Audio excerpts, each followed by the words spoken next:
Conference will now be recorded.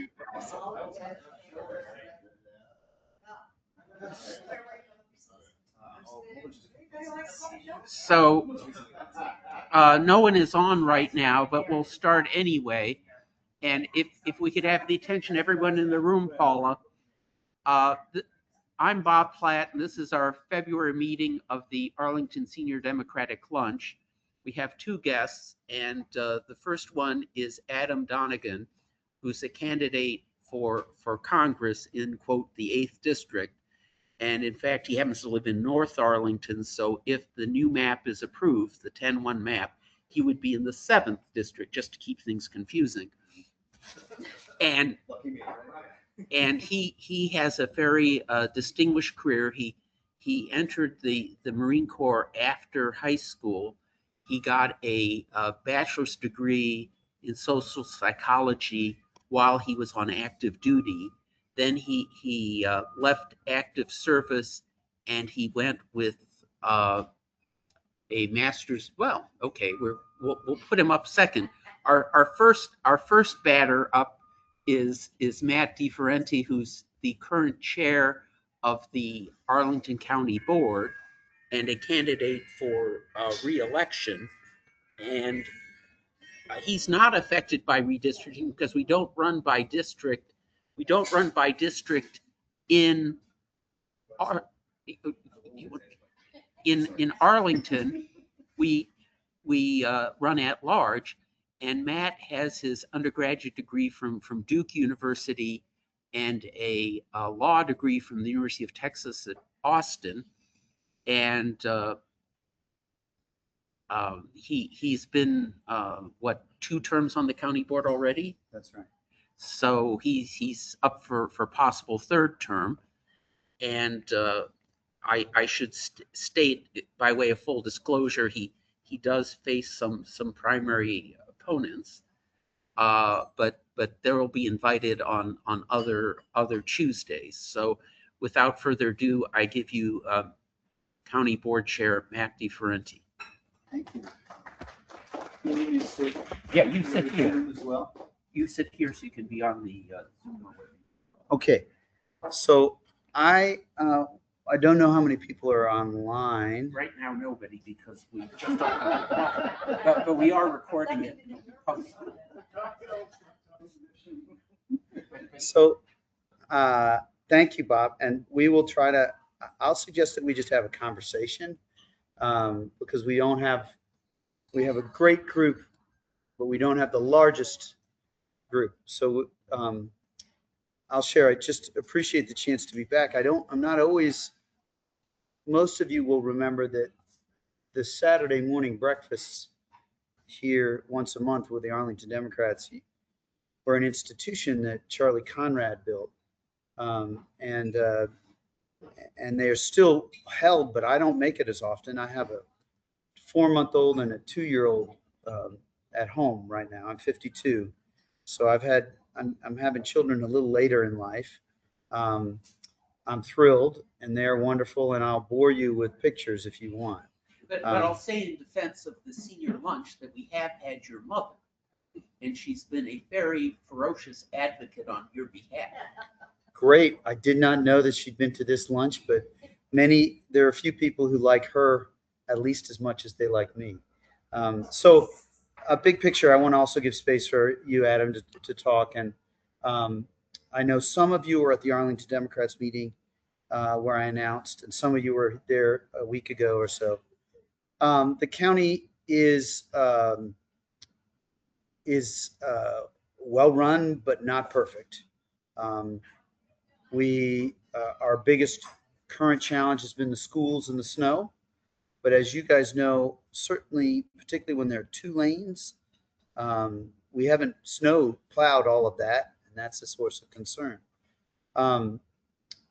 I ran 8 years ago against a very nice, moderate independent who in any other generation would have been a Republican. And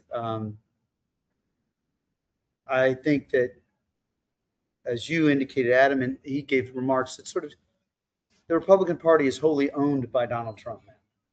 So we should just name that. We should not let anyone tell us that fiscal conservatism is related to the elected officials that are nationwide elected as Republicans, because even those who I had hoped for, Lisa Murkowski, walked out on some of those principles in the most recent bill that they passed. So I ran because I believed and still believe that we need to invest in affordable housing and our schools. I have the same 5 priorities that are always in my mind, but I've added 1 or 2 in the course of the years. So affordable housing, I started my career teaching, so education is super important to me. Climate change, hunger, and inclusive economic growth are my 5 foundational priorities. And then there's the things that have arrived in the last 8 years. It may be unfashionable with this administration, but racial equity is, after 2020, it's at our own peril that we don't remember that moment. And certainly keeping our immigrant community safe is high on my list. The policies pursued in Minneapolis are not good public safety policies at all. Those 2 videos qualify. I'm not a criminal lawyer, but they qualify as murder. At least I believe. So just like with the prosecution of the officers who killed George Floyd, we need justice, and not a vindictive justice, but a justice that holds people accountable who have been indiscreet, reckless, worse with the lives of people that deserve better. So those are the priorities I've worked on. This year, I'm honored to serve as chair, but don't vote for me because I'm chair. Ask me the hard questions. We'll go about. I was chair during COVID, and that was a really hard time. I saw several of you, and particularly scary for our seniors and those amongst us who are medically a little more fragile. There's lots of work left to do. I can tell you, I love doing the job. If you ask me how I will measure, I do have one opponent. It's interesting that you say that I have. It's news to me if I have more than one, but Bob will tell me. But 1 so far. it could be more. Could be more. I believe in robust democratic conversations. I also believe that I still have the fire in the belly. I still wake up too often at 5:30, not because of my kids, but because I love doing this job. And so right now, our biggest challenge is our budget. We have to value the most vulnerable in a very difficult moment. We are going to be compensating our police and our fire. We've invested ongoing money, which is going to make it very difficult to get through the budget process without any tax rate increase, which is super difficult because 30,000 at least of our residents are dependent on the federal government, and that employment and income is at risk. We will cut as much as we can in other areas, but we also have to value the most vulnerable, and that is how we will budget in Arlington County. So that's a bit of a sense of right now, this moment. We had the snow that's been dominating, and we still have work to do there. I think it's fair to name that this is the most difficult snowstorm since Snowmageddon in 2010. And so while, it's not easy to get around, and there's some things I wish we would be doing better, my neighborhood and in general, we should have some grace to understand that, our crews did 14 12-hour shifts in a row, and they worked really hard. And if you compare us with the surrounding areas, I think we did pretty well. So that's the snow in the past. And in the future, the coming weeks and months, it's how we value our most vulnerable in our budget that will be our biggest challenge. I'll stop there, see if you have any questions. Sure. Mindful that we want to give full time. I will say that one thing is true. If you make me your nominee, my election will not be a success if we don't deliver 2 or 3 at least additional members of the United States House of Representatives from Virginia. because it is not acceptable, and it will risk our democracy if we do not have people like Shannon Taylor and Elaine Luria and others elected. And that will be my mission in addition to winning the re-election. So go ahead. Yes, Sorry. so as host, it's my prerogative to ask the first question, and I want to ask you your views about the relationship between the Arlington County government and the federal government.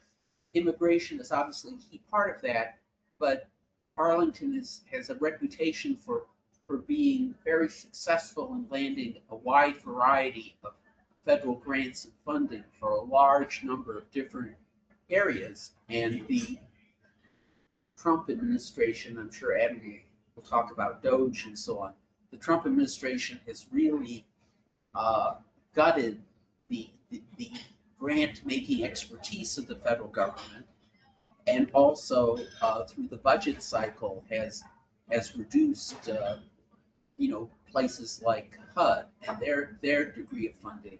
So I think you face a real serious challenge, and you can tell us firsthand about the activities that had previously been funded in part by the federal government, and also obviously us, because we've worked so hard to build a interactive, vibrant community of all elements of Arlington, and a lot of this ICE type enforcement activity, particularly the way that it is so blanket rather than quote targeted, creates a real disincentive to social engagement and community involvement. So that's a huge challenge for the Arlington County government. Sure. So two buckets. First of all, Arlington's annual budget is about 1.6 billion, and our federal, so that's with a B. Our federal grants that the schools and the county government receive is 82 million. So that is a fraction, probably 5% of our funding. That is just annual ongoing funding. That's not the grants so much that you were describing. The federal government just averted a second shutdown, and Republicans in the U.S. House of Representatives, all except maybe one or two people, pay homage to Trump. They bend the knee. They do whatever he wants, but they don't pass bills that cut spending. And so, for example, in what they just passed, there's almost no cuts to that 82 million, almost zero. Why is that? Because Republicans in the U.S. House of Representatives, while feckless and spineless, they know that the programs that are Title I and the housing choice vouchers and even homeless services, they know that they help people. And so they're not, they know that they can't get reelected if they vastly slash that. I'm not saying that I'm any fan, but the results from that shutdown is that either 11 of 12 or 12 of 13 appropriations bills on the federal side have been passed, and there's almost no cuts. That is very different from the administration. The administration wants to take money that has already been contracted and take it out. And so what does that leave? We are exposed in terms of homelessness. As long as there's been homeless policy over the last 20 years, people have realized that you should house people first and then provide the services rather than demand that they are perfectly clean and sober, because that's not the real world. Yes, hold them accountable once they're in the space, but don't leave people out on the street, because if I was out on the street right now, I think it would be smart to drink, to be honest. Just because it's so cold and it's so hard. If you've ever slept on the ground, you know. So there is 4 million at risk through the homeless programs. But some of you may know there are some fundamentalist Christians with whom I have very little I agree with, but they care about homeless policy. And so I don't actually think that even that 4 million is likely to be at risk. But we have to be cautious and careful. The grants is a whole different world. We got grants to help with electric buses. The things that we wish we could do are at risk. And the change that you've spent your life on environmental issues, Melanie, and then so many others are hard. I fought really hard to get electric and not natural gas buses. But the spend out, the way that we transition may take longer term because of this president and this administration. So to our credit, not me, I'm as much as the county manager, but also I agreed with it. We put aside 11 million last year to address the coming fiscal crisis that we saw. That 11 million, if we have a homeless problem, that 4 million will address it. And that additional 7 million we'll use strategically to live Arlington values until this man gets out of office. I never, ever, ever, ever believe in political violence. I want to caveat that or make clear with that what happened in the presidential campaign. Nobody should target President Trump then. Nobody should target anyone.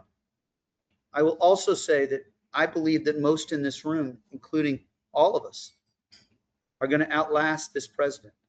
And so we're going to outbuild and out-recreate the country that we know and we love. And that will take time, and the devastation, perhaps Adam, others will talk about. The damage is super painful, particularly on the fiscal front, but it is very painful. But I also think it's important for all of us to keep hope, keep joy, keep knowing that the midterms are coming and the midterms are going to be an answer. Because if you don't keep hope, you give up. So that's all I'll say on the grant side. I don't know that we'll get, 4 years, 3 years, big grants, but there will be more sensible policies than this administration espouses. And when they are, Arlington will be ready to try and take advantage of it. The other follow-up on that is, and this doesn't affect the government itself, but we do have at least 3 very high-quality educational institutions. We've got Marymount, we've got Virginia Tech, and we've got George Mason here in Arlington. And, by all reports, the impact of the Trump administration on higher education has been very, very bad. So it's a huge concern. We probably need. Yesterday I was at Marymount for the monks who came and walked. It is a huge challenge to our higher education institution, but but there's some stabilization. I mean, you mentioned immigration and ICE. Even this immoral or amoral or whatever you want to call this president, when his approval ratings went from 39 to 34%, he shifted policy a little bit on Minneapolis. There's a difference in tone because both videos were inhumane, but the second video, there was no defending from him and his administration. So, there's some. That's true, but they did shift policy. And so what I'm suggesting is that even on higher ed, if we deliver a good midterm result, there will be changes in policy and that we can support. Already Governor Spanberger is trying to remove some of the politics from the levels that this administration encouraged Governor Youngkin to pursue. So big challenges, but we'll keep working on those. And I hope I've given enough also on immigration. I spoke. It's my view that in the first Trump administration, when ICE came into Arlington, they would call our police. They no longer do that. And that's why I said, if they come, if they're masked, or they have, the safest thing to do is to call 911, because we need to know if there are individuals with heavy guns and are in our community. We need to know that to try and keep you safe, because that's at the center of what we're trying to do. First and foremost, if we can't keep you safe, the rest of what government does is not going to be easy. So that's why I called. I have a speech in 7 minutes. I got the glory of Fox News. I got some nasty emails that resulted. I don't regret it, not because I want the attention to come to Arlington, but because at some point we all have to stand with Minneapolis, or we all are going to stand in a country that is fascist. So hopefully that gives you time. I just love to do a little micro thing after all the macro talk. Yeah. This is an odd thing. I was for 20 years, county employee. And every year I sat in the budget session that told the staff what we had to do to get the budget ready. Here's the thing that has bothered me since I became an Arlington homeowner when I was serving the county. I look at the what the county statement says my house is worth, and then I look at the way it's taxed, and the two are miles apart. We do not do a realistic taxation of homes that are owned here and that are worth a hell of a lot of money. And it's something that the county misses out on. And we've always gotten away with it because of the commercial development that supported the residential. Well, we don't have that right now. And I know that doing something in the short run won't solve this problem. But I would say in the long run, we need to gradually get more realistic on the way we value our homes and tax them, and bring more revenue into the county through that avenue. Because I know the board agonizes over the rate, but I really rather Get the correct assessments. Yeah. Yeah. So it's a good question. I always like to stay, because my wife and I, like many Arlingtonians for a mortgage, we roll it into our overall payment. So, that means that the amount that we see on a month-to-month basis is less strong, but the overall increase we have seen. I was single when I was elected to the board. I've lived in a condo. Now I live in a single-family home. I actually think the assessment is not something that the county board should be directly involved in. It's in a separate department. Getting it overall correct, we should have a role in. But the individual assessments, there's an appeal process that should be separately handled. I have not been aware that there's a distance. I do know that the outside assessment that you get can sometimes not equal what your house would gain on the open market. We want it to be as realistic as possible.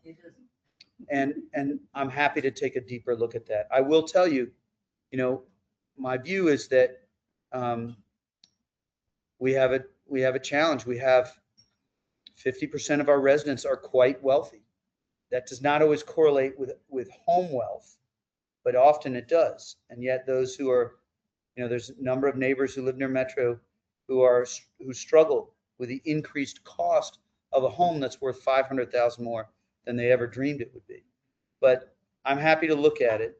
I'm also willing to tell you, we have a good, as an indication of values that's adjacent to what you're saying. And this is probably, hard truth to tell you.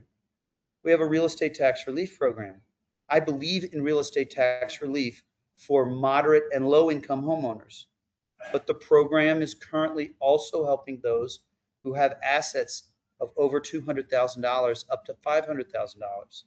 It is not much of the program, but in addition to our 50% of our community that makes over $150,000, we have 22 to 24,000 Arlingtonians who live below the poverty line for a household of 4, which is about $45,000. We can't spend as much money on the real estate tax. We should keep it because we should keep helping people stay in their homes, but we should target it to low and moderate income homeowners and not just those who we wish we could help if we had unlimited resources, but we can't help. And so that's an indication of the values that I'll bring to that discussion. I'm not as deeply familiar with an incorrect aspect of the difference in what you see on your bill, but I'll be happy to look at it. Well, I guess I would rebut that respectfully.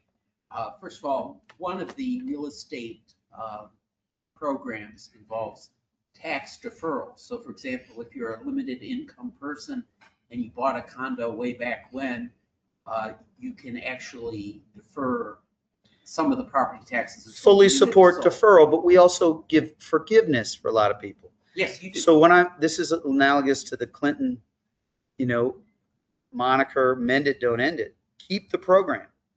But if you have $500,000 in assets, you should wait until you only have $200,000 in assets to receive our tax expenditure. And similarly, we should make deferral a much bigger piece of it, because what this tool, I don't mind at all helping those who are staying in their homes if they need it. But if your goal is to provide as much as you possibly can for your heirs, I don't want my daughters to get more because we have a deferral program. I want my daughter and my son, I'll help them to the extent I can. And frankly, it won't be me because my salary is more my wife. I want that to help them, but I also want them to earn it, because Right. the America we believe in is not about handing such an enormous gift, because there's a step up in basis under capital gains. There's tons of things. So I'm aligned with you on that, I just think we have to fix the program so it's targeted to those homeowners who are moderate or low income. The other element of the debate is we have come up with other taxing sources, such as the hotel occupancy tax, the rent-a-car tax, and so on, so that it's the real estate property tax will always be kind of imperfect because it's tied up with the Virginia Constitution and some very ancient measures, particularly Sure. the fact that you're evaluating a dollar of residential property equal to a dollar of business property and so on. But we do have a few other taxing mechanisms like the hotel. Yeah, and I'm not interested if we could get away with it, but we spend 20 million about on housing grants for those most in need. We spend 5 million on the real estate tax relief program. I think we should try to spend 4 so that we can focus the program and have ongoing, because I don't believe we can, the other ongoing sources, hotel is struggling right now, and the other pieces, it's not, so, but we're getting in the weeds. We got to give Adam a chance to talk and everybody else a chance to. Yeah, So why don't we go with Paula, and then we'll go with. sure. You mentioned, housing affordability. There is a move in the House of Delegates, I guess, or in Richmond about this, and I don't fully understand the terms and everything, but the by right Mm-hmm. use of church property Sure. to help develop affordable housing. And I happen to live 1 block from the Central United Methodist Yeah. property in Boston, which when they opened, they gave a tour to their community members if they wanted to come. If they wanted to do it. It's a lovely property. The houses at that time were wonderful. I noticed more people of color in the neighborhood, and when I was leafleting on like election day, I brought some. It has a child care center in it. I think it's a great idea. I don't know. They said it was very hard working with the county and that it took much longer than they thought it would. This is their time, Yeah. So is there, what can the county do by itself, and is the county pushing for this by right thing that apparently will help make this all easier? And, and what can the county do to encourage and not discourage churches or any other, entity that might choose to do these kinds of developments? Well, thank you for being welcoming to your neighbors and for the question. There is a bill in Richmond that would make this by right statewide. And I do not support that because expanded housing options, because if we impose Arlington's ideas on Bristol and the rest of the state, then the rest of the state will change who's in control of the legislature like that. So but I do, to be clear, on Central United Methodist, it failed one of the times it failed, and I went to a postmortem that Carmen's predecessor, Nina Janapool, was involved with, and I said, let's keep it alive. So then I went to breakfast. They had a soup kitchen Friday mornings, and I went to breakfast 3 times, and I finally persuaded the key elder of the church, great guy, to give it one more shot. And we have now a beautiful set of affordable homes as a result, but it's not to say it wasn't easy. By right is less logistics. I didn't mean to be too harsh because I support and will make a priority in Arlington of passing an ordinance that does just what that bill does in Richmond, but only for Arlington. Because one of our best arguments, and it's not, you guys are true believers. It's not to say that expanded housing options missing middle was very popular with many, many people. There's probably a spouse or two or one of you in here thinks it was a bad idea. I'm not here to tell you that it helped with affordable housing. Instead, it will help over time with housing affordability, I believe. Because if we just let McMansions be built, they will cost 2.5. But if you build two big houses in it, they will each cost 1.2. And there are a few folks who bought here, who then bought another place, who then bought their single family standalone home.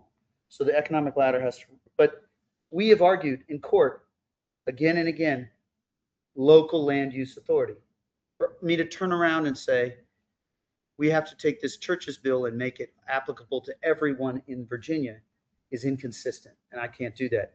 I will, and on Saturday I had a campaign kickoff. I made it a priority to say, in Arlington, we should pass an ordinance that every church can do affordable housing. Because churches have, by right, with some protections, we should allow that. And I'll tell you, it won't be easy at all. That would be a seismic debate. But we should do it because parking is at most churches. And my faith isn't necessarily a go on Sunday faith. My faith is build affordable housing and have a sanctuary inside the affordable housing. So I strongly support it. CUMC is a great example. There's a lot of distance between the full procedures that led to Melwood down south. People said, not in my backyard, or less. One person said, it's a historic school. No, it is not a historic school. It is a red brick school that looks like every other red brick school that was built in the 1950s, 60s, or 70s. And so, but that process and by right, there's space we could do by right, but protect the traffic and some of the other things, stormwater, that are part of what we're doing. That's what we, in my view, should do for Arlington. There's a lot of devil in the details, and there's people across the local political spectrum who support faith in housing. And so that doesn't mean they would all support the final product, but we should absolutely pursue it. I'm glad you asked about it. And it's necessary to address the growing number of seniors at risk of homelessness. It's necessary to make the American dream work for my kids and your grandkids. And those who may not be, as affluent as some of us have been lucky to be. So I support it. Yeah. Robert, maybe a different tack on the same question. What is being done or can be done with encouraging and helping develop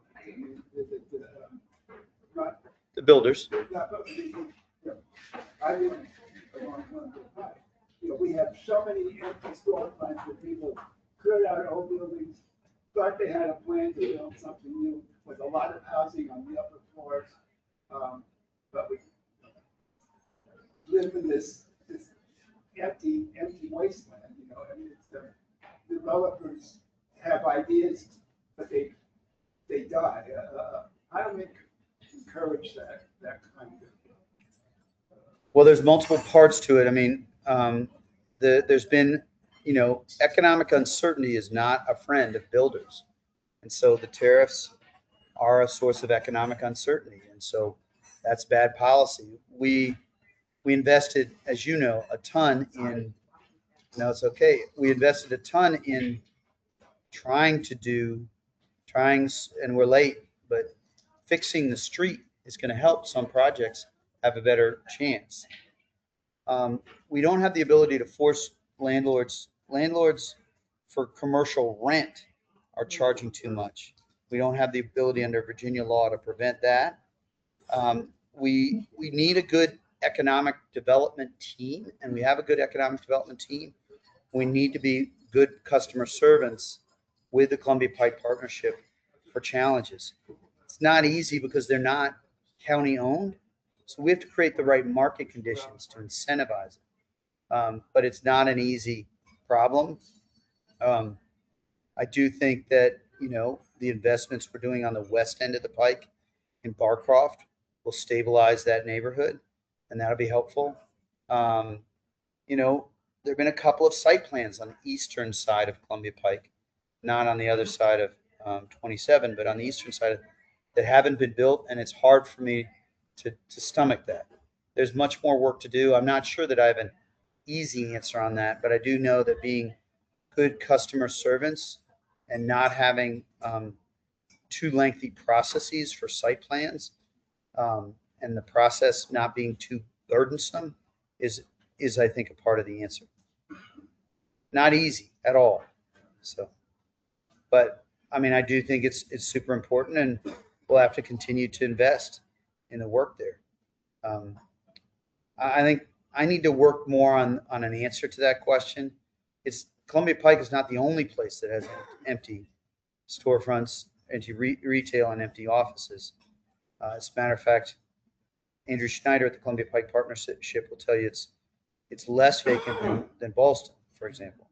But the economic need on Columbia Pike it's a different need than what's happening in Ballston, and so we do invest more in the Columbia Pike Partnership, for example, than we do in some of the partnerships up north. And they're a business placemaking type organization. That's not an easy one, and I'm happy if you want to send me an email. I'm happy to follow up with you on it. My husband and I are currently talking with the attorney's office, trying to get help from them to set. We don't have any children to leave our fortune to, and we have politicians who would like me to donate more, but We have higher ed institutions who love your bequest. well, no. What we were going to do with the county's help is to create a fund that will be administered by the county to enhance the AHEC, which is the primary funding mechanism that the county has to help housing developers create units, and with particular stipulations for some of the people you mentioned, seniors who are homeless, and others that we have worked with. We've worked with the nonprofit community since it began in Arlington. And so we feel that the county staff and the county are the best holders of this money into the future. And we hope it will be run as a revolving fund. So any help that you can give to nudge the county attorney's office to move it along, I would be grateful.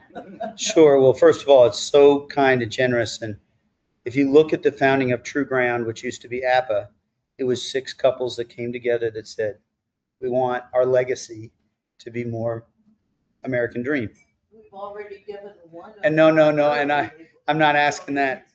And I'm aware a little bit of your commitment to helping with the county is awesome. I am happy to try. I'm not an attorney in Virginia, but I am happy to talk to our county attorney to see where your efforts are. You and your husband have been extraordinary leaders on affordable housing for a long time. The county attorney's office is probably, just hammered right now with so many unusual additional things. So I appreciate their help, but our effort has gone on since last June. Yeah. And so we really would like to. Yeah, no, it's fair. I'll send a note as soon as I'm done with the questions to myself via email to remind myself. I guess what I'd say is, not seeing a ton of additional questions, I want to share, I really enjoyed what you shared at Adam the other night at the Arlington Dems. I know you're going to appreciate hearing from him. And I love the chance to get to work for each one of you. Do you want to tell us a little bit about your budget engagement process? Sure, I did the other night. If you, the next 5 to 6 weeks are the central time for the budget. If you have a thought on the budget, send an email to countyboard@arlingtonva.us, or you can also come to we have about 12 budget work sessions coming up. You don't have to come to one of them, but I just wanted you to know about them.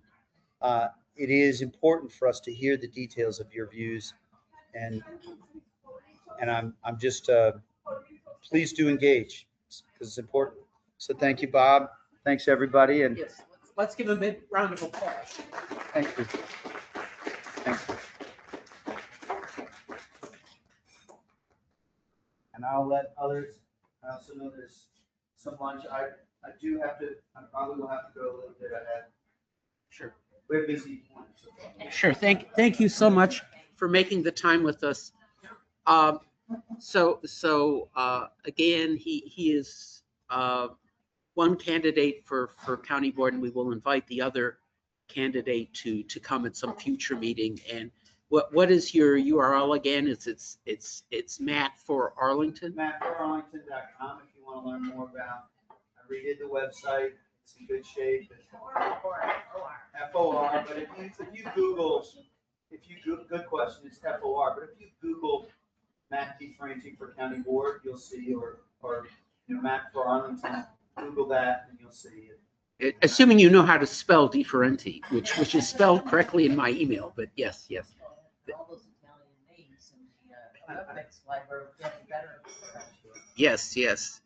All right. Well, again, our second guest is Adam Donigan, who served in the Marine Corps, and then he got an undergraduate degree while he was on active duty. Then in 2014, he left the Marine Corps and came to Northern Virginia and spent some time with the Central Intelligence Agency.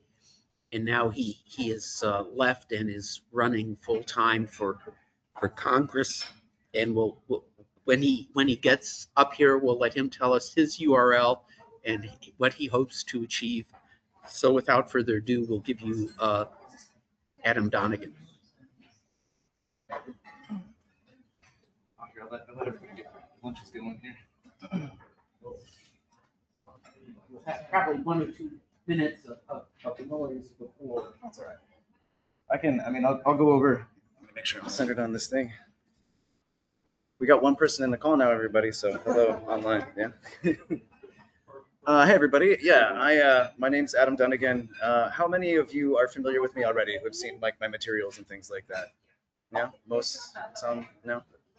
So yeah, if you don't know me at all from my materials, then I came up in the Marine Corps. I joined the CIA sometime after that. I have to be kind of circumspect with the way I talk about my federal service, but I think what y'all might be most familiar with or might find most impactful is I had 17 years of federal service, and I white knuckled my way through the first Trump administration as a junior officer, and I couldn't do it again. So I walked away. Like I wasn't doged. I wasn't fired. I resigned, and I broke cover with my undercover work independently because I was that angry about what was going on with the second Trump administration.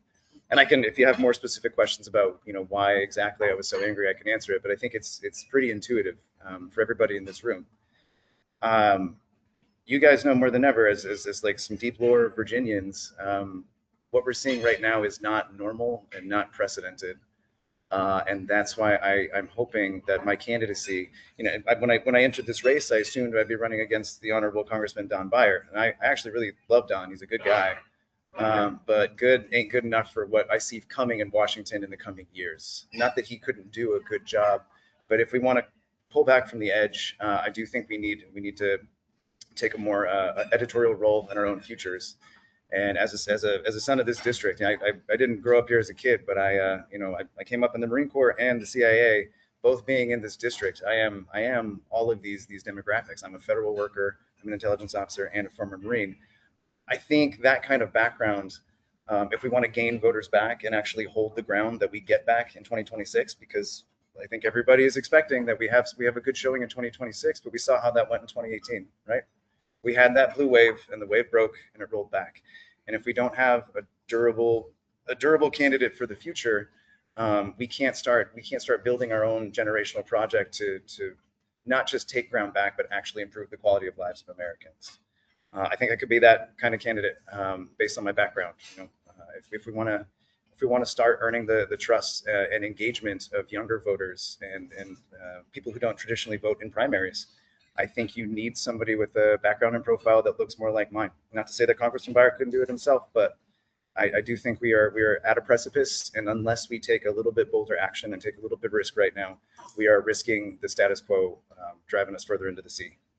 So that's kind of the spirit of my campaign.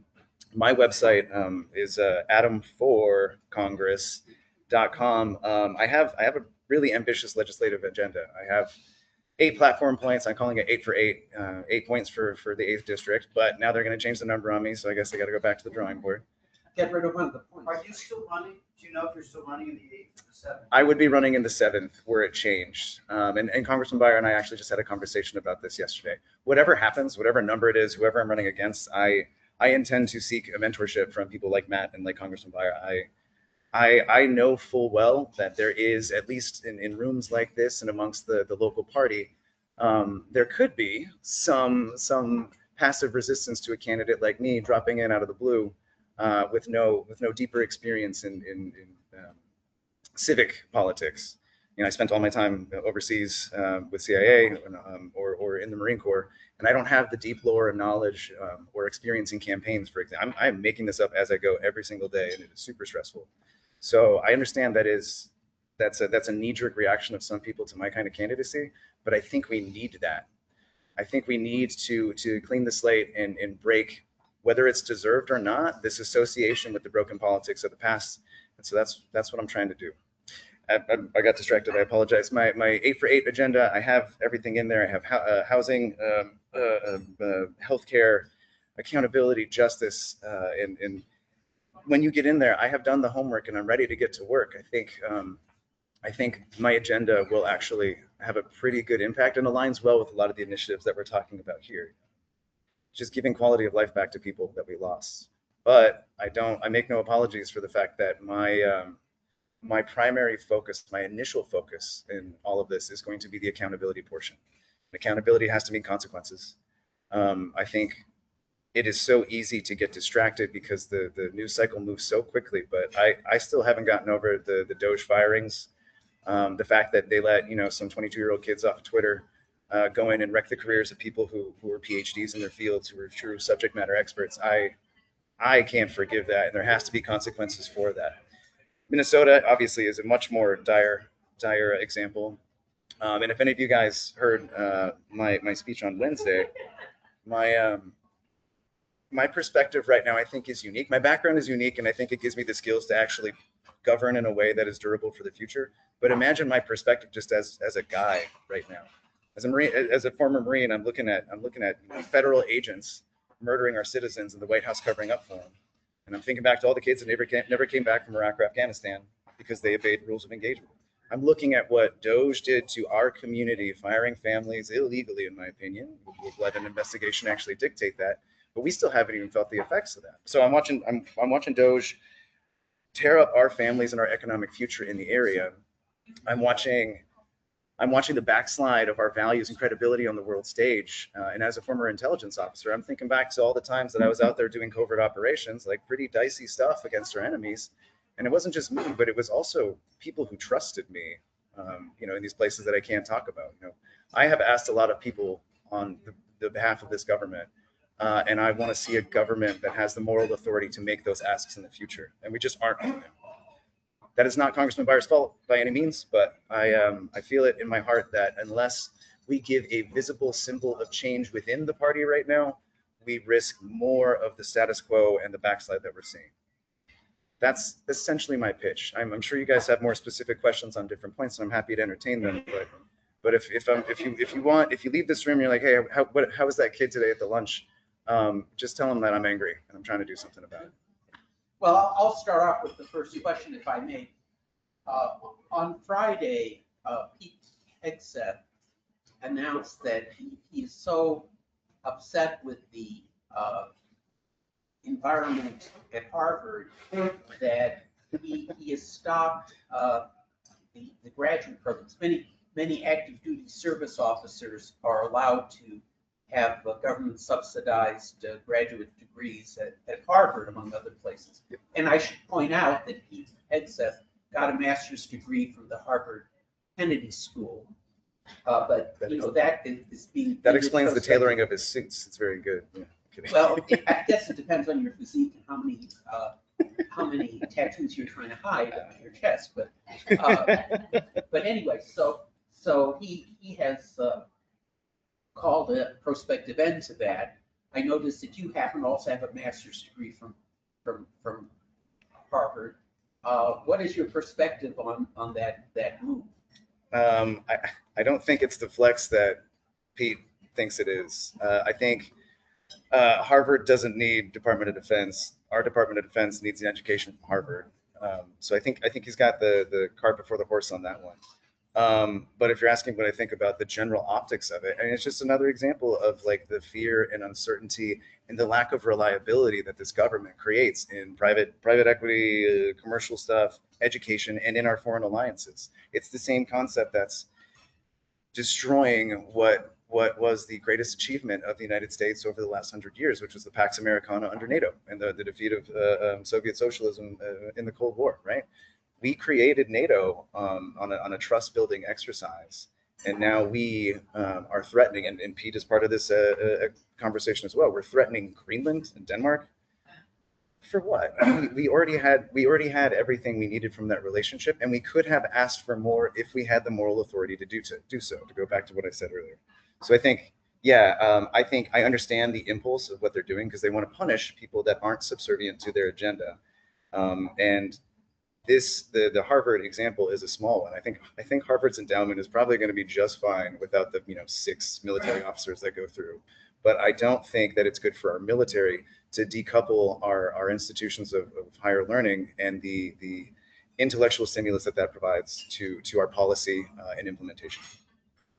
But one of your 8 points is higher ed. Do you want to elaborate on your higher ed agenda? Yep. So I think we have, and this is nobody's specific fault. It's just kind of the trajectory of higher education in the United States. We've made it too expensive and too inaccessible for people that want university degrees and advanced degrees. But we've also completely neglected the trade school pipeline and pipelining of good, promising students into programs that are credentialed and recognized by the businesses that are in our communities.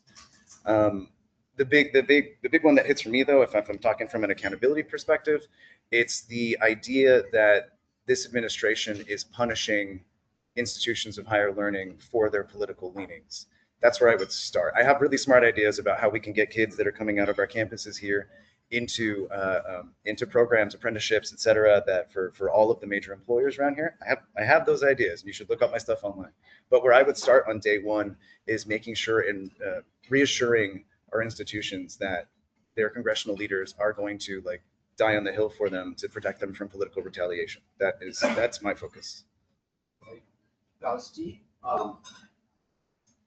Your residency, you said when you were in the agency, I guess you had a formal home here, but you were actually stationed in Russia?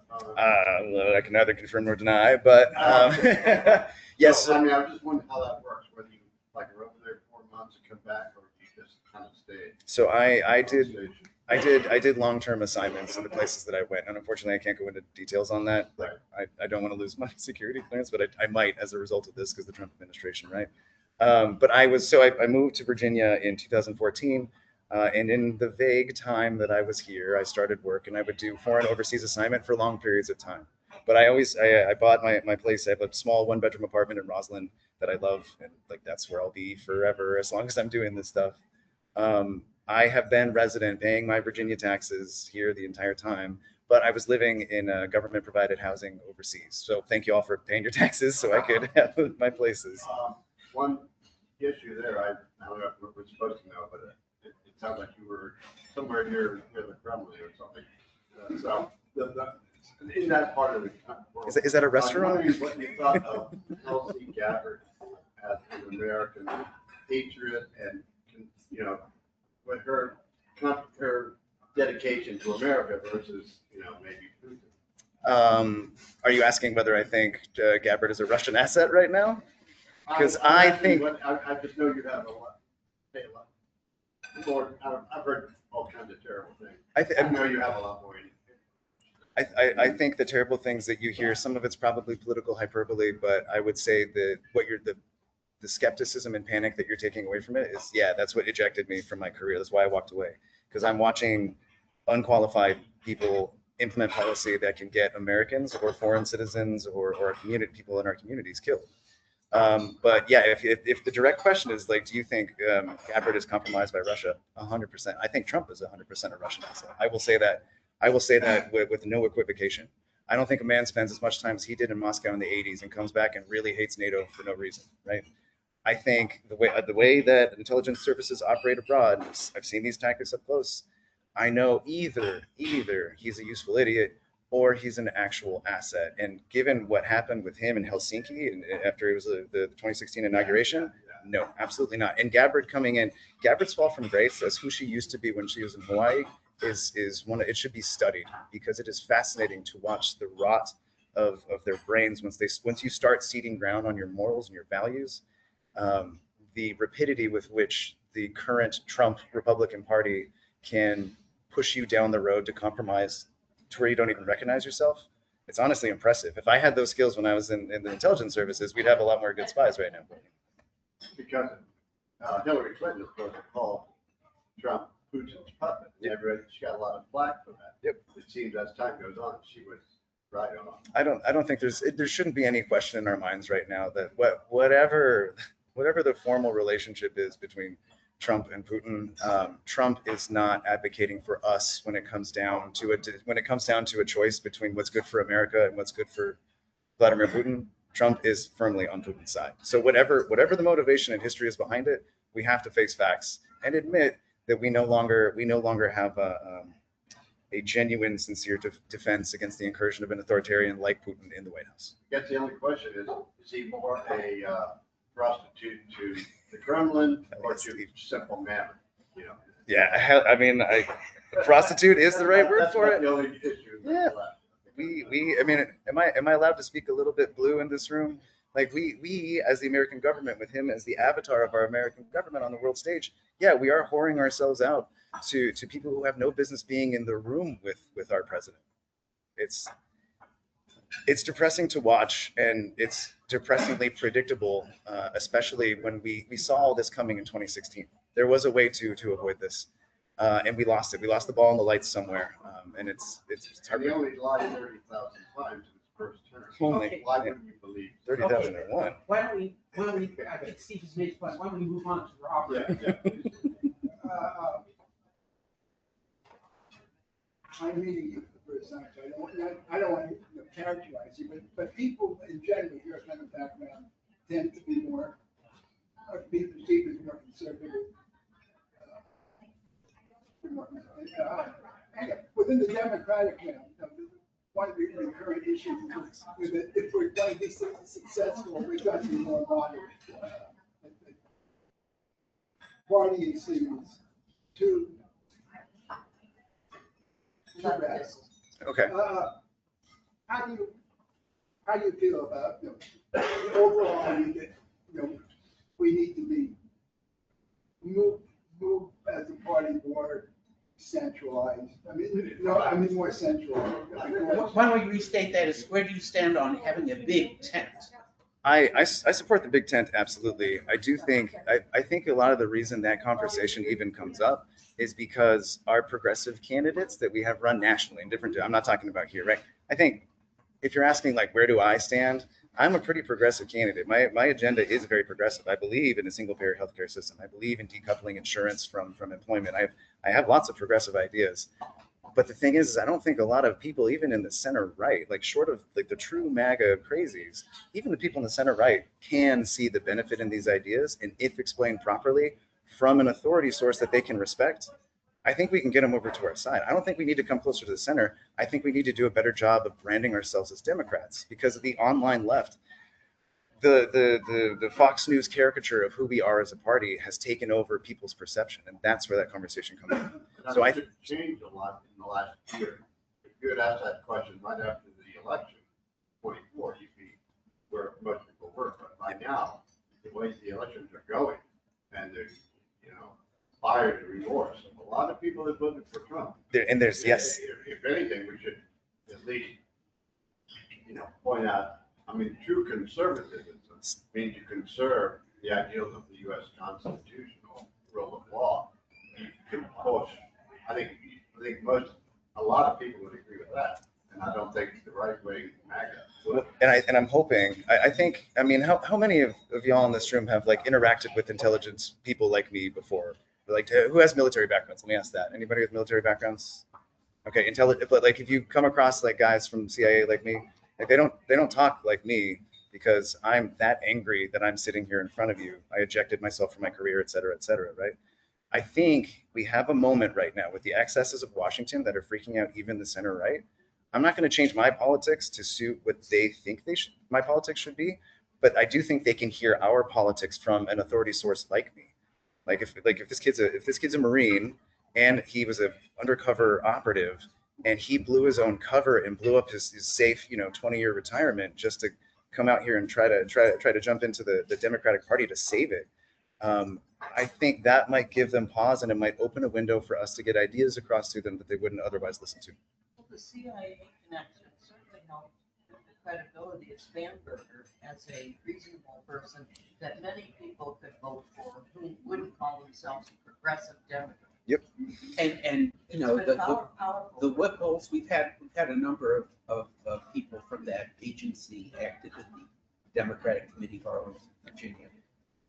Yeah, I try not to pander too much to Governor Spanberger because I just love Abigail. Her and I actually met back in the day when I was a junior. She would not remember, but we shook hands back in the day when we were in some similar stuff. But yes, I think you're right. Like the CIA, it opens a door for us, or at least it makes people more curious than they would otherwise be, were I to come out of an activist background or were I to come from like a local party background. I think those two things have their advantages too, and that's where I support the big tent. But I think right now, if we're being very like strategic, tactical about who we're sending across the river and why, I think somebody with my background has a natural advantage over a longtime incumbent like Congressman Beyer or a more vocal online left activist candidate. That's why I'm doing this, because I think I can do this. And I don't want to be a politician. I just think that we need a politician like me right now, and if not me, then who, et cetera. But I think the dilemma that the party as a whole nationwide faces is, and this is true both the Republicans and the Democrats, that during the primary cycle, people, sort of battle each other to be further left than their Democratic opponent or further right of the Republican opponent. And then the center, and statistically survey data shows there's a large number of voters in the center, they get sort of left out of the equation because the primaries, sort of eliminate more centrist candidates. Yep.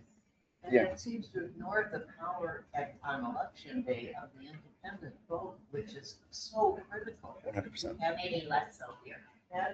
Well, Arlington is a bubble. I love it. I'll never leave it for that reason. But I can't judge our political fortunes by what will happen in Arlington. Such a important issue that these days we have hard Republicans, hard Democrats. The independents are the ones who are determining the election. Yep. And those are ones that have swung toward Democrats of late. If that continues, we're going to have a great November. So I have complicated thoughts on this. If y'all want to talk about redistricting right now, so please talk about redistricting. I have complicated thoughts because we're the Supreme Court upholds our redistricting, and we're the referendum to go through, which is looking likely, right? Not a guarantee, but it's looking pretty likely that this happens. What happens up here to Arlington, I think, is a tragedy. I will benefit. I stand to benefit the most. I had other candidates from other districts. I've been in touch with lots of my fellow younger candidates in other districts. I'll be organizing a thing on March 14th that I hope you all come out for in Alexandria to get some of the new generation, the new Democratic Party together. I had them calling me saying like, I can't believe you're the luckiest guy in this state. Like you don't have to run. You don't have to run against Beyer. You're going against for an open seat. This is amazing. Yeah, I like that for me. I would like to win this. I have things that I want to do across the river in Washington, but I am deeply uncomfortable with redrawing these maps for a short-term political gain that we do not know if we can sustain over the long time, the long term. I think this rhetorically benefits me though, because what I'm saying is that if this redistricting goes through and you have candidates that come up, we get this, 2018 style blue wave, or we do really good with independents and moderates, you're going to need durable candidates like me that when that pendulum swings back in 2, 4, 6 years, however long it does, because it always does. If you remember the 2010 redistricting maps that the Republicans did, we used to be the deepest red state up here, right? So if that pendulum swings back, you're gonna need guys like me that are already in place and can survive a challenge from a legitimate Republican challenger. I think many of us share the sort of distaste for doing it, but we have to do it. Yes, yeah, absolutely, yes, yeah. There's no choice. It's interesting also the discussion on, where you stand, because your background did initially make me go in a potentially negative way. But what you're saying is not, you're not a Republican in sheep's clothing. I think you should. I think that natural skepticism of my background is totally healthy. The CIA used to topple governments illegally and ran drugs, and it's fine. I may have been adjacent to. Okay, so I mean, if you were not skeptical of my background, especially like trying to protect like what the core of the Democratic Party is supposed to stand for, yeah, like I would have questions about you. But yeah, like what I think I can do is maybe I hope by the end of this breakfast, y'all or lunch, y'all can have some reassurance that like I really do believe in these values. Like I've done my homework, and I'm not here like because I see an opportunity. I'm here because there's a fight that we need to win that's coming, and I think like the next constitutional crisis that comes up, if we don't have people like me that don't have the burden of incumbency on them, not that it's a bad thing, but people perceive it as bad now. We could win an actual mandate amongst younger voters and moderate voters and have a durable majority that doesn't give us just 2 years or 4 years, but 6, 8, 10 to like really claw back the ground that we lost and start building a better tomorrow. Actually, have a question in mind when I started, and now I forgot. Well, because you were so inspired, right? You were so inspired. Why don't you, if I may ask you some questions you don't have to answer, but just to be very specific, how old are you? I am 38 years old. Okay. Ancient, okay. 38. The other question is, since 2016, have you voted for any Republican candidates for public office? No, sir. Okay. No, I when I talk about 2016, again, I can't put time boundaries on when I've done things and where, but I can say in 2016, I was a newly trained intelligence officer looking at a tour abroad.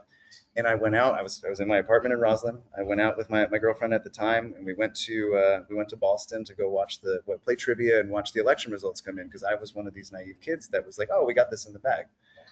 I ended that night by wandering around Roslyn at 3 o'clock in the morning, asking what my country was and whether I could legitimately morally serve this new administration coming in. It wrecked me, and I'm sure we all felt it in varying degrees too. No, I've never voted for a Republican candidate in that election or any prior. I am a Democrat. Died in the blue. I grew up in Los Angeles. For those of you guys that aren't familiar, I was actually born in Australia and grew up in LA until I was a kid, and that's where I joined the Marine Corps out of. Your parents? American citizen. Like, yeah. So yeah, I came up in a pretty blue, pretty diverse area in South LA. So like a lot of these, I would say the Southern East Coast Democrats that have to like contend with the like more racial equity issues, like that was never a thing for me. Like my first girlfriend was named Yadira Rodriguez. My best buddy is Roland Tettenbaum. I have diversity baked into my entire upbringing, and a lot of these candidates that are coming out right now, especially from the services, yeah, they might be from like, an intellectual tradition that is more right leaning. I am definitely not one of them. But on the other hand, I should point out that, the US military has been racially integrated since the end of World War II. And they probably have with the exception of Pete Hegseth, a pretty good way of talking about or thinking about those issues. Yep. And focusing on merit and career ladder development and all that They other haven't sort of put stuff. that in the past tense. Well, maybe, but the point is that in some ways, someone who did develop their career in that element of public service is probably better equipped to talk about and address the racial equity issues than someone who, for example, has been floundering around in the private sector or in. I think if I can maybe cut to the heart on this one, the military treats people like Americans, and it makes Americans too. I mean, we all know until recently with this administration, there was a path for undocumented non-citizens to enter the military and earn their citizenship. I know plenty of people, plenty of guys. One of my good buddies that I deployed to Afghanistan with, he that's how he got his American citizenship, and I saw how proud he was when he got it. This stuff works. And the cool thing about the military and the legitimacy that it adds to my background is, the online left, trans in sports and trans issues in general, trans rights are human rights. I'm the first one. I have plenty of trans people that came out of the military. And I know my friends, you know what they want more than anything? They don't want to be a political pawn. They want to be treated like an American, given the same civil liberties and respect that we all get. That's yes, that when I have an obvious de-emphasis on social justice issues because I am so committed to actual justice for the violations that I've seen. I'm not going to lie about that. But I will say that my mentality, if y'all send me as a nominee, is treat everyone like a citizen. And if they're not citizens, fix the system so we can make them citizens. Yes, we're all citizens, not just consumers. Exactly. Which is where we are now. Yep. I mean, what I found interesting in a lot of conversations since I started this, man, I don't know what I'm doing. I'm just making this up as I go, right? But in a lot of conversations about immigration specifically, the last president to advocate for, are you leaving me? I'm sorry. Oh, no, you hate me. I No, failed. No, dear. I have a husband at home who's recovering from surgery and he needs me for getting around. No worries. So, No. but I'm sorry for being so long in the hate to tooth. leave because No, it it's was been a lovely. pleasure. We'll be in touch for sure. Yeah. You're not drugging people away. People are used to having this end at 1 o'clock. Oh, I'm sorry. Am I going on? 1:30. Yeah. Yeah, so that's. Okay. Well, But there have been times when we've had 3 guests in one session. well then I'll be real quick with this Don't point. be averse to it. People are- The point I was going to make is the last president to talk about amnesty for, back then we said illegal, now we say undocumented people. The last president to talk about amnesty for undocumented immigrants was George W. Bush. This used to be a Republican talking point, and we used to be, and actually it was not irrational or crazy to advocate for this as a position. We can get back there. Ain't nobody going to argue with the concept of any violent offender who is a non-citizen, deporting them. That's not controversial. But if someone is a part of a community for sometimes decades, and the only thing they did wrong was be born in the wrong place, if they're a neighbor, a friend, or whatever, I would welcome, if I get to Congress, I would welcome an actual conversation on this. Okay, crazy MAGA, you claim to not hate immigrants, you hate crime. Okay, so give me a real citizen test. Give me whatever citizenship test that you want for somebody to pass to say hominis dominus, Ellis Island rules, you are now a citizen. Is it fair to everybody who did it right? Absolutely it isn't. But we cannot be the doctor in the ER saying that leg shouldn't be broken. We actually got to set the leg eventually, and that's gonna take somebody with a background like mine to work across the aisle doing that. I think I could. As people of this demographic, we need them because we're not going to be able to take care of us, and people need them to take care of their kids, and we need them in the hospitals, and we need them in so many different places. So, I think and we aren't having children the way that once upon a time people did. those youths not having kids. I also don't have kids, so. The migrants form a large part of our economic base. I was going to make the same point when Matt was These talking. Yeah. idiot Republicans want to throw them out, and then what's that going to do to inflation? But drive it straight up. This is so when Matt was talking, here locally with the snowstorm that has wrecked our lives the last few weeks. I'm still out there riding a motorcycle in it. If you want to know my dedication in office, that's what it's going to look like. But one of the reasons, at least down in Richmond, and probably here too, one of the reasons that the snow didn't get cleared is because you can't get crews of guys out there to shovel snow when they're worried that ice is going to come round them up. Even guys with papers and green cards, because it doesn't matter. The fear is enough to wreck their confidence in their economic participation that benefits all of us, and it wrecks our ability to get to work and create the kind of activity that we need to drive our community forward. It's a self-eating snake, and we have to break it at one point. We have to cut the tail eventually. And I'm not saying any of this is the fault of longtime incumbents like Congressman Byer. It's not, to be clear. But part of cutting the take of that self-eating, the tail of that self-eating snake is giving a visible example of change within the party. We have two jobs. We need to flip seats, yes, in this redistricting. I will vote for it, even if I'm uncomfortable with the concept. And we need to update the party. We need to assure the voters that we're not sending the same party back to Washington. So,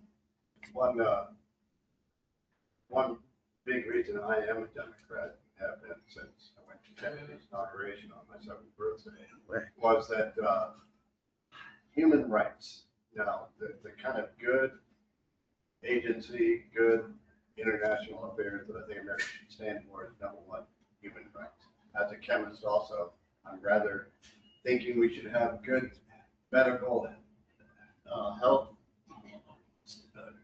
issues based in scientific fact. Yes, To have somebody at the Secretary of Health who's never studied medical science, I think it's a travesty. Yep. And It's offensive on its face. Yeah. I just want, as a general issue, if you end up, over in the House, those are a couple of my bedrock I think kind of issues as a Democrat. so. The Republicans have done such a good job of villainizing expertise, intellect. We as Democrats have maybe sometimes, occasionally in our past, like overvalued the credentials of somebody at the expense of what they can serve in the role that we give them. So what I'm saying is, like, basically, I'm not a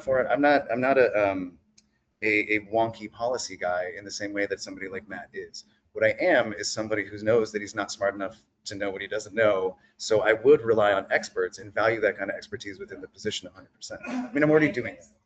Yeah, exactly. Well, and this is that from.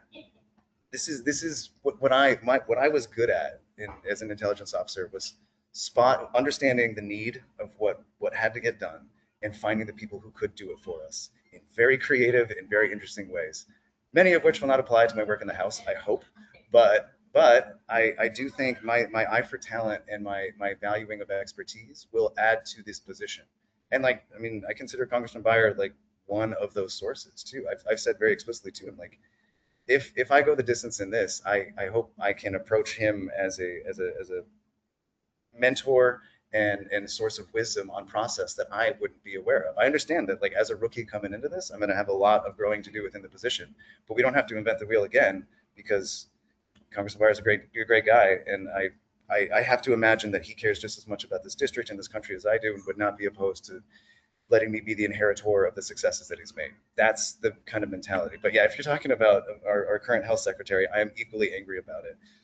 The arrogance of ignorance is not what is it, What I would propose is we end the formal session, let you get to your sandwich, I didn't hate it. and interrogate you while you're eating with your mouth closed. Let's do it. I'm okay with it. Yeah. Do you guys want to join up at the big table here so we can all sit together? Oh, I was gonna ask you one question about the bill. Congressman John Conyers and I'm part of HR 40, which is reparations for African Americans. What do you think about that bill over the years? I mean, I'm Or for it. it now, brought it up in the Senate, so anyway, I want to use it. I'm for it conceptually, 100%. I think there's a lot behind our